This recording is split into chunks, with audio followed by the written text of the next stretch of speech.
আসসালামু আলাইকুম, welcome to all viewers FZ study point. তো সো আমি আবার ফিরে আসলাম তোমাদের মাঝে নতুন টপিকস নিয়ে। সেটা টপিক্সের নাম হচ্ছে narration, how to use the narration. Narration আমরা কিভাবে ব্যবহার করব। অনেক স্টুডেন্ট বিভিন্ন জায়গা থেকে আমাকে ফোন দিয়ে বলতেছো যে স্যার আপনি এক্সাম আইটেমও দেন। তা সো আমি তোমাদের মাঝে চলে আসলাম আবার এক্সাম আইটেম নিয়ে। তার নাম হচ্ছে ন্যারেশন। ন্যারেশনের মধ্যে অবশ্যই 5 মার্ক আছে। কিভাবে 5 মার্ক আমরা হাতের মধ্যে পাবো, হাতের মুঠোয় পাবো। তা সো আমি আজকে যে বিষয়টা নিয়ে আলোচনা করবো সেটা অবশ্যই তোমরা দেখতে পাবা। হাউ টু ক্যাপাসিটি, কিভাবে কোন কৌশলে অবলম্বন করলে আমরা ন্যারেশনটা শিখতে পারবো অতি সহজে। তা সো অন্যান্য টিচার্সরা গাইসরা যেভাবে ন্যারেশনটা চেঞ্জ করে, দেখা যাচ্ছে টেন্স পরিবর্তন করে। How to use the tense sense, কিভাবে টেন্সটাকে পরিবর্তন করে। তার সো আমি টেন্স পরিবর্তন করবো না, আমি যে কৌশলটা অবলম্বন করবো তোমরা অবশ্যই দেখে নাও। তার so let's go watch the video footage. তো সো ডিয়ার স্টুডেন্টস, তোমরা দেখে নাও কিভাবে আমরা ন্যারেশন তৈরি করি। তো সো ন্যারেশন যার অর্থ হচ্ছে উক্তি। ন্যারেশন কি? ন্যারেশন অর্থ হচ্ছে উক্তি। ন্যারেশন দুই প্রকার। কয় প্রকার? দুই প্রকার। একটা হচ্ছে ডাইরেক্ট ন্যারেশন আর একটা হচ্ছে ইনডাইরেক্ট ন্যারেশন। মনে রাখবা, ডাইরেক্ট ন্যারেশন থেকে সবসময় ইনডাইরেক্ট করতে হয়। তো সো দেখে নাও, ডাইরেক্ট ন্যারেশনের মধ্যে আবার কয়টা পদ রয়েছে? দুইটা পদ রয়েছে। কয়টা? দুইটা পদ। তো সো দুইটা পদের মধ্যে একটা হচ্ছে রিপোর্টিং ভার্ব, একটা নাম হচ্ছে রিপোর্টিং ভার্ব, একটা নাম হচ্ছে রিপোর্টার স্পিচ। কোন স্পিচ? Reporter speech, right. তো সো আবার দেখো কি বলছে এনবি তে, লক্ষ্য করো ভালোভাবে deer students or dear viewers. তো সো যে সেন্টেন্সটি ইনভার্টেড কমা কোটেশন এর বাইরে থাকে সেটাকে বলা হয় রিপোর্টিং ভার্ব, আর যেটা ইনভার্টেড কমা কোটেশনের মধ্যে থাকে সেটাকে বলা হয় রিপোর্টার স্পিচ। দেখে নাও, যে সেন্টেন্সটি আইতে ইনভার্টেড সিতে কমা অর্থাৎ ইনভার্টেড কমা এর বাইরে থাকে তাকে রিপোর্টিং ভার্ব বলে। আবার যে সেন্টেন্সটি ইনডাইরেক্ট ইনভার্টেড কমা এর ভিতরে থাকে তাকে বলে reporter speech. That's how to use the reporter speech, how to use the reporting verb will know. That's at that time. তো লিসেন, দেখে নাও আবার আমরা যদি ন্যারেশন করতে যাই তাহলে আমাদেরকে 2-3টা বিষয় জানতে হবে। সেটা হচ্ছে subject change, verb change, object change, possessive change and otherwise change জানতে হবে। সেটা হচ্ছে কিছু কিছু ওয়ার্ডের পরিবর্তন জানতে হবে অবশ্যই। তাছাড়া আমি অবশ্যই তোমাদেরকে বোঝাবো কিভাবে ভার্বটা চেঞ্জ করবো, কিভাবে সাবজেক্টটা চেঞ্জ করবো, কিভাবে অবজেক্ট, কিভাবে পসেসিভ চেঞ্জ করবো। So always you will watch my video. দেখে নাও, আমি এখানে যেভাবে দিছি ন্যারেশন কি, ন্যারেশন কত প্রকার ও কি কি, ন্যারেশন অর্থ কি, কোনটাকে কোন ন্যারেশন বলে, যে ন্যারেশন যে সেন্টেন্সটা ইনভার্টেড কমায়ের বাইরে থাকে সেটাকে কি বলে রিপোর্টিং ভার্ব, যেটা ইনভার্টেড কমায়ের ভিতরে থাকে তাকে কি বলে রিপোর্টার স্পিচ। তা সো দেখে নাও dear students, always I will teach you. আমরা এখানে লিখে রাখছি যে ভার্ব চেঞ্জ। তা so present form, past form, সাবজেক্টের পরে যে ভার্বটা থাকবে সেটাকেই আমরা চেঞ্জ করবো। সাবজেক্টের পরে এই ভার্বগুলো থাকে, অবশ্যই আমাদেরকে এটা করতে হয়। তাহলে দেখো কি বলছে, অ্যামিজার থাকলে নিতে হয় ওয়াজ ওয়ার সাবজেক্ট অনুযায়ী, আবার হ্যাভাস থাকলে নিতে হয় হ্যাড, ওয়াজ ওয়ার থাকলে নিতে হয় হ্যাড বিন, ক্যান মে থাকলে নিতে হয় কুড মাইট, আবার শ্যাল উইল থাকলে নিতে হয় শুড উড, ডু ডাস থাকলে নিতে হয় ডুড ডিড, V1 থাকলে হয় V2, V2 থাকলে হয় হেড, তারপর মূল ভার্বটা করতে হয় V3। অবশ্যই অবভিয়াসলি তোমরা জানবা যে মাস্ট থাকলে নিতে হয় হ্যাড টু। তো দেখে নাও ডিয়ার স্টুডেন্টস, আমি কিভাবে সাবজেক্টটা চেঞ্জ করি। তা আমরা জানলাম ন্যারেশন কি, ন্যারেশন কত প্রকার কি কি, এবং ইনভার্টেড কমার ভিতরে যেটা থাকে সেটাকে কোন ন্যারেশন বলে, রিপোর্টার স্পিচ বলে, আবার ইনভার্টেড কমার বাইরে যেটা থাকে সেটাকে বলে রিপোর্টিং ভার্ব। তো দেখে নাও, আমরা এবার সাবজেক্ট চেঞ্জ করব, সাবজেক্ট অবজেক্ট পসেসিভ চেঞ্জ করব। কিভাবে পসেসিভ চেঞ্জ করব, সাবজেক্ট চেঞ্জ করব, অবজেক্ট চেঞ্জ করব। দেখো আমি বলছিলাম যে যে সেন্টেন্সটা কমা কোটেশনের বাইরে থাকে তাকে বলা হয় রিপোর্টিং ভার্ব। তো সেই রিপোর্টিং ভার্ব দেখো, রিপোর্টিং ভার্ব দেখো না এইভাবে থাকবে, reporter speech, reporter speech, right. দেখে নাও dear students or dear viewers, এটাকে বলা হয় রিপোর্টিং ভার্ব, এটাকে বলা হয় রিপোর্টার স্পিচ। মনে রাখবে রিপোর্টিং ভার্ব কিভাবে চিনবো, সাবজেক্টের পরে যদি সেই টু থাকে তাহলে ওইটাই হচ্ছে রিপোর্টিং ভার্ব। তাছাড়া রিপোর্টিং ভার্বটা সবসময় বাইরে থাকবে। দেখে নাও কিভাবে, যেমন সাসেস মনে করো তোমাদের he S A I D said to me, এটা হচ্ছে রিপোর্টিং ভার্ব, রাইট। এই যে সেড টু আছে এটাকেই বলা হয় রিপোর্টিং ভার্ব। এবার রিপোর্টার স্পিচ কিভাবে দেখবো আমরা, দেখো যেমন মনে করো I, you, he, she, they, we, এটাকে আজকে কিন্তু আমরা শিখতেছি এটা সাবজেক্ট চেঞ্জ। সাবজেক্ট চেঞ্জটা আমরা কিভাবে করবো, সাবজেক্ট চেঞ্জটা যদি শিখতে পারো তাহলে অটোমেটিক তোমরা ন্যারেশন করতে পারবা, সহজেই ন্যারেশন করতে পারবা। তারপর দেখে নাও এই গেলা হচ্ছে সাবজেক্ট, সাপোজ দিয়ে দেয় ইট, রাইট। তাছাড়া দেখো এগুলো কি সাবজেক্ট, অবভিয়াসলি সাবজেক্ট। তাছাড়া আমরা কিভাবে সাবজেক্ট চেঞ্জ করবো মনে রাখবা যে কিভাবে সাবজেক্টটা চেঞ্জ করতে হয় আমরা আজকে জানবো সুন্দরভাবে। তোমরা একটু মনোযোগ দিয়ে ভিডিওটা দেখো, এবং যদি ভিডিওটা সুন্দরভাবে না দেখো, মনোযোগ দিয়ে না দেখো, তাহলে কিন্তু বুঝতে পারবে না। তাছাড়া একটা কথা মনে রাখবা, ডোন্ট কাট দ্য ভিডিও, অবশ্যই don't skip the video, you will be watch my video A to Z. If you watch my video A to Z, you can understand too easily how to change the narration is very important to all other students because narration is to 5 marks. If you correct these 5 marks, always be examiner give the 5 marks to you. So let's go start. দেখে নাও, মনে রাখতে হবে কিভাবে আমরা সাবজেক্টটা change করব। মনে রাখবা এটা হচ্ছে কি ইউ, ইউটা হচ্ছে সেকেন্ড পারসন, ইউটা কি সেকেন্ড পারসন, ও সে। তো আবার দেখে নাও কি এটা হচ্ছে ফার্স্ট পারসন, হি সি দে, ইট হচ্ছে থার্ড পারসন, ওইটা হচ্ছে কি ফার্স্ট পারসন। তাহলে এটা হচ্ছে ফার্স্ট পারসন, এটা হচ্ছে সেকেন্ড পারসন, এগুলা হচ্ছে থার্ড পারসন। তো আমরা কিভাবে এখন চেঞ্জ করব দেখে নাও। মনে রাখবা subject without you all subject catch to reporting verb in subject, অর্থাৎ ইউ ব্যতীত সকল সাবজেক্ট গিয়ে কাকে ধরবে, রিপোর্টিং ভার্বের সাবজেক্টকে।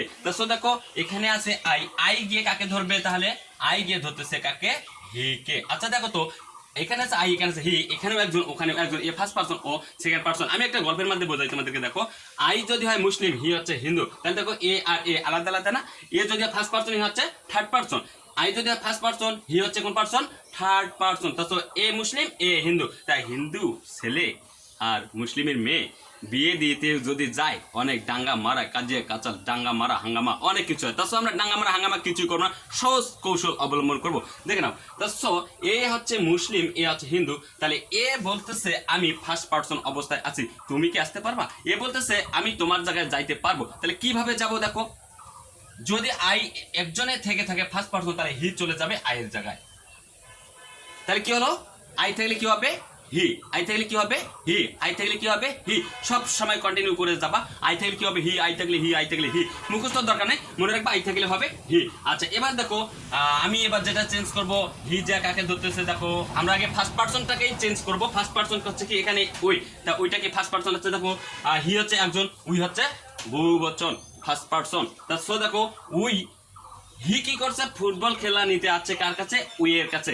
যখন হি থার্ড পারসন ফুটবল খেলা নিতে যাচ্ছে উইয়ের কাছে, তা উই বলতেছে যে আমরা তো অনেকজন 11 জন আছি, তুমি তো একাই, তুমি কিভাবে আমাদের সঙ্গে ফুটবল খেলবা? তা তখন হি বলছে আমিও ফুটবল খেলতে পারবো, তো আমার একটা দল আছে, দলটার নাম হচ্ছে দে। দে কি থার্ড পারসন বহুবচন, এখানে উই হচ্ছে ফার্স্ট পারসন বহুবচন, তাহলে তখন হি কি করলো, ঠিক আছে আমি আমার দলকে নিয়ে আসতেছি, দলটার নাম হচ্ছে দে, থার্ড পারসন বহুবচন। তারপর দেখো এবার গাইস, হি বহুবচন হচ্ছে দে, দে চলে যাচ্ছে উইয়ের জায়গায়, দে কোথায় চলে গেল, উইয়ের জায়গায়। কারণ দেখো এখন উই আর দে, উই হচ্ছে 11 জন, দে হচ্ছে 11 জন, উই মানে আমরা, দে মানে তাহারা 11 জন, উইও 11 জন, অর্থাৎ আমরাও 11 জন। তাহলে 11 জনের ফুটবল খেলা হবে। সেক্ষেত্রে কে নেবে, উই নেবে কার জায়গা, দে নেবে উইয়ের জায়গা। তাছাড়া dear viewers, you have understood to my word. What is the reason is the what, and point is this exam item, this narration.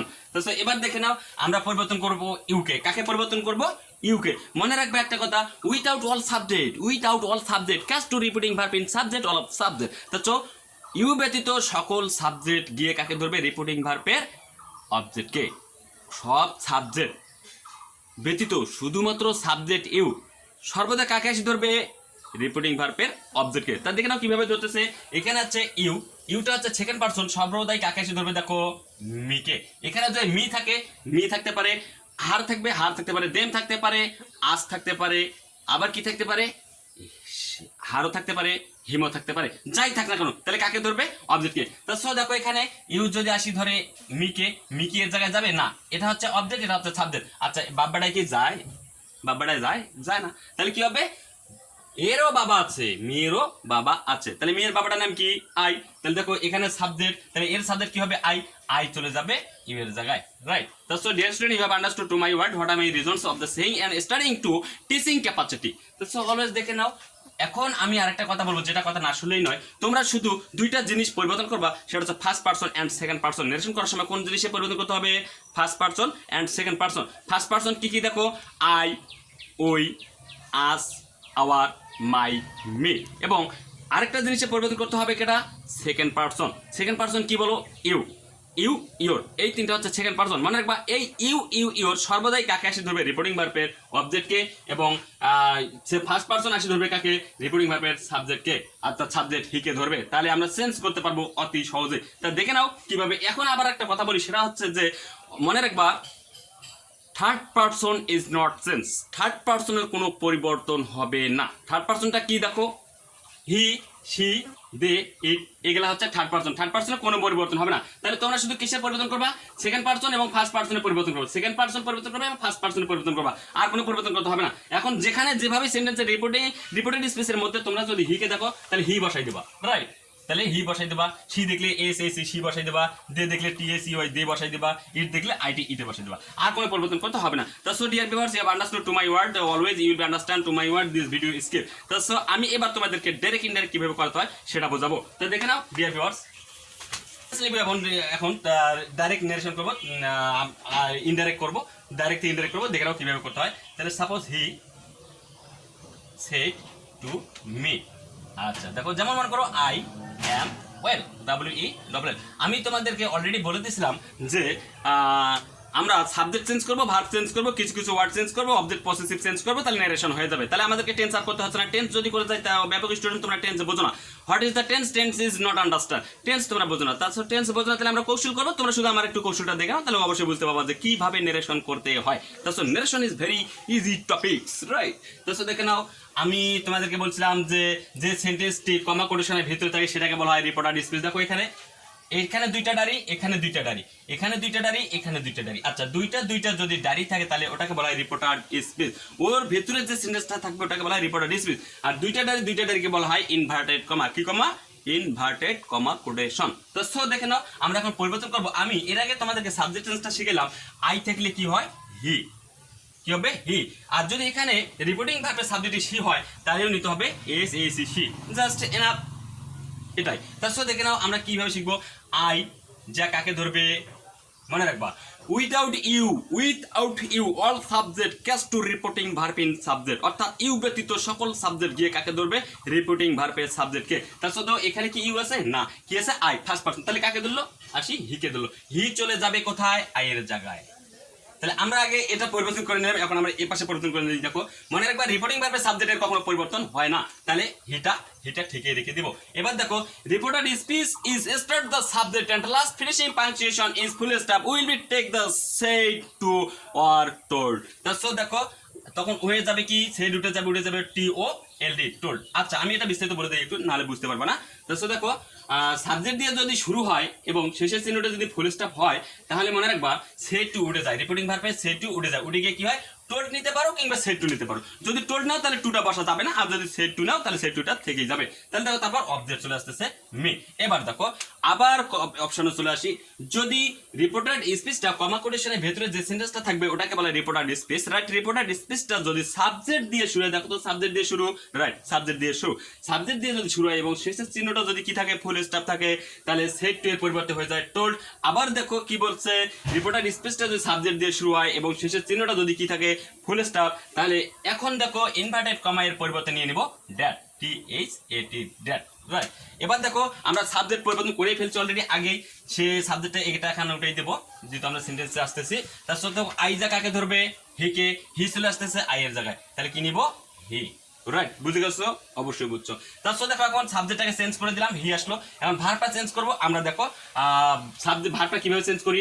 M, is, আর থাকলে কি হয়? ওয়াজ। আচ্ছা, এম কোথায় নেই, ইজ কোথায় নেই, আর কোথায় নেই, এবং ওয়াজ কোথায় নেই, ওয়ার কোথায় নেই। তার সাথে দেখো মনে রাখবা, হি হচ্ছে একজন থার্ড পারসন সিঙ্গুলার নাম্বার এক বচন, আমরা এখানে নিব ইজ না।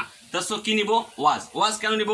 ওয়াজ হচ্ছে এক বচনের ভার্ব, আর এম হচ্ছে এক বচনের ভার্ব। তারপর আমরা কি নিচ্ছি? দেখো ওয়াম থাকলে কি হবে? ওয়াজ, রাইট? তারপর কি নিলাম? ওয়াজ, WAS, was, well, WELL। Dear students, অবশ্যই তোমরা বুঝতে পারছো আমার ভিডিও ফুটেজটা। তোমরা অবশ্যই আমার ভিডিও স্কিপ না করে পুরোটাই দেখে যাবা, তাহলে বুঝতে পারবা কিভাবে কত কৌশল অবলম্বন করে তোমাদেরকে বোঝাচ্ছি। তোমরা যদি আমার ভিডিও দেখো অবশ্যই তোমরা সাকসেস করবাই। I can challenge you be get the 5 marks from narration থেকে তোমরা 5 মার্ক অবৈধারিতই পাবা। তাছাড়া দেখে নাও আরো একটা সেন্টেন্স দেবো আমি। যেমন মনে করো এখানে দিয়ে দিচ্ছি হি সেড টু হার দেখো ইউ গো টু প্লে, তুমি খেলতে যাও। ইউ গো টু প্লে, তোমরা খেলতে যাও। দেখে নাও, ইউ গো টু প্লে, তোমরা খেলতে যাও। আমি তোমাদেরকে বলছিলাম V1 থাকলে V2 করতে হবে সাবজেক্ট টেন্স। তার আগে আমরা যেটা বিষয় শিখবো, দেখো আগে সাবজেক্ট টেন্সটাই আজকে শিখতেছি, অন্য কিছু শিখবো না। আজকে সাবজেক্ট টেন্স এবং ভার্ব টেন্সটাই শিখবো। তারপর দেখো এখানে বলছে কি যে হিটা তো ঠিকই থেকে যাবে, কারণ রিপোর্টিং ভার্বের সাবজেক্টে কোনো পরিবর্তন হবে না, তাই হি ঠিকই থেকে গেল। তাহলে এখন দেখো আমরা কি করবো, সাবজেক্ট দিয়ে শুরু, শেষের জন্য ফুল স্টপ, যার কারণে সেট টুটা উঠে যাবে। উঠে গিয়ে কি হবে মনে রাখবা, রিপোর্টেড স্পিচকে কেন্দ্র করে সর্বদা সেট টু এর পরিবর্তন করতে হয়। কোন সেট টু? রিপোর্টিং ভার্বে সেট টু কে পরিবর্তন করতে হয়। তারপর আমরা রিপোর্টেড স্পিচটাকে কেন্দ্র করবো এবং শুরুটা দেবো, শেষটা চিনবো। চেনার পর কি করবো, সেট টু এর পরিবর্তন করবো। তারপর সেট টু এর পরিবর্তন অবশ্যই আমি তোমাদের রুলস দিব, কিভাবে পরিবর্তন করবো না করবো। আজকে আমি তোমাদের সাবজেক্টে যেহেতু শেখাচ্ছি কিভাবে চেঞ্জ করতে হয়, সেটা আগে বুঝে নাও, তারপর শেখো। তাই দেখো এখন দেখো সাবজেক্ট দিয়ে শুরু, শেষের চিহ্ন ফুল স্টপ, যার কারণে সেট টু উঠে যাবে, হবে টোল্ড, রাইট। তারপর হার, এসি আর হার, অবজেক্টটা ঠিকই রেখে দিলাম, দেখে নাও হার নিয়ে নিলাম। এখন চলে আসো ইনভার্টেড কমার পরিবর্তে ড্যাট বসাবো, কারণ হচ্ছে একটাই, সাবজেক্ট দিয়ে শুরু, শেষের চিহ্ন ফুল স্টপ, যার কারণে আমরা নিব ইনভার্টেড কমার পরিবর্তে ড্যাট, DHAT, ড্যাট, রাইট। এবার দেখো চলে আসো আমার প্রিয় স্টুডেন্টস আর ভিউয়ার্স, তোমরা অবশ্যই লক্ষ্য রাখবা কিভাবে আমি কৌশল খাটাচ্ছি। তাছাড়া এই কৌশলে যদি তোমরা করতে পারো তোমাদের ইজি হবে। তাছাড়া দেখে নাও, আমি বলছিলাম all subject, out of all subject, without all subject, always subject, you catch to repeating verb in object. অর্থাৎ বলছি যে সব সাবজেক্ট বাদ দিয়া শুধুমাত্র সাবজেক্ট ইউ যদি থাকে সর্বপ্রথমে রিপোর্টেড স্পিচে, তাহলে সর্বদাই কাকে আসি ধরবে? দেখো তো এই যে ইউ আসি ধরবে কাকে? হারকে। আচ্ছা দেখো তো আমি বলছিলাম ইউ যদি এসে হারকে ধরে, তাহলে হার এখানে আসবে ইউ এর জায়গায় না, তাহলে কি আসবে? পরিবর্তন, সাবজেক্ট পরিবর্তন করতে হবে। তা সাবজেক্টটাকে আমরা পরিবর্তন করব ইউ। ইউ অর্থ কি? তুমি বা তোমরা। তা এ যদি আসি ধরে হারকে, তাহলে হারের সাবজেক্ট কি? সি, এই যে সি নিয়ে নেব, এস সি, রাইট। তো কি নিলাম? সি। তাহলে সি, এখন দেখে নাও V1 থাকলে করতে হয় V2। দেখো এখানে কি আছে, V1 করতে হবে V2, V1 আছে কি করতে হবে V2। তা V2 করতে গেলে গো আছে, গো এর পাস্ট ফর্ম কি হবে? Ant, WENT, went, right, to play, এটাই। তাছো ডিয়ার স্টুডেন্টস, আমি যেটা বলতে চাচ্ছি, আমি অবশ্যই সাবজেক্ট চেঞ্জ দিয়েছি তোমাদেরকে, তোমরা সাবজেক্ট চেঞ্জটা শিখবে, ভালোভাবে কন্টিনিউ করবা এবং ভার্ব চেঞ্জটা কন্টিনিউ করবা, তাহলে তোমাদেরকে আর কেউ আটকাইতে পারবে না নারেশনের মধ্যে। আমি আবার নেক্সট টাইম চলে আসবো অবজেক্ট চেঞ্জ নিয়ে। তাছো ততক্ষণ তোমরা ভালো থাকবা, সুস্থ থাকবা, নিজের প্রতি যত্ন নেবা এবং আমার চ্যানেলটি দেখবা, স্কিপ না করে পুরোটাই দেখবা, তাহলে অতি সহজে বুঝতে পারবা। থ্যাংক ইউ, আসসালামু আলাইকুম।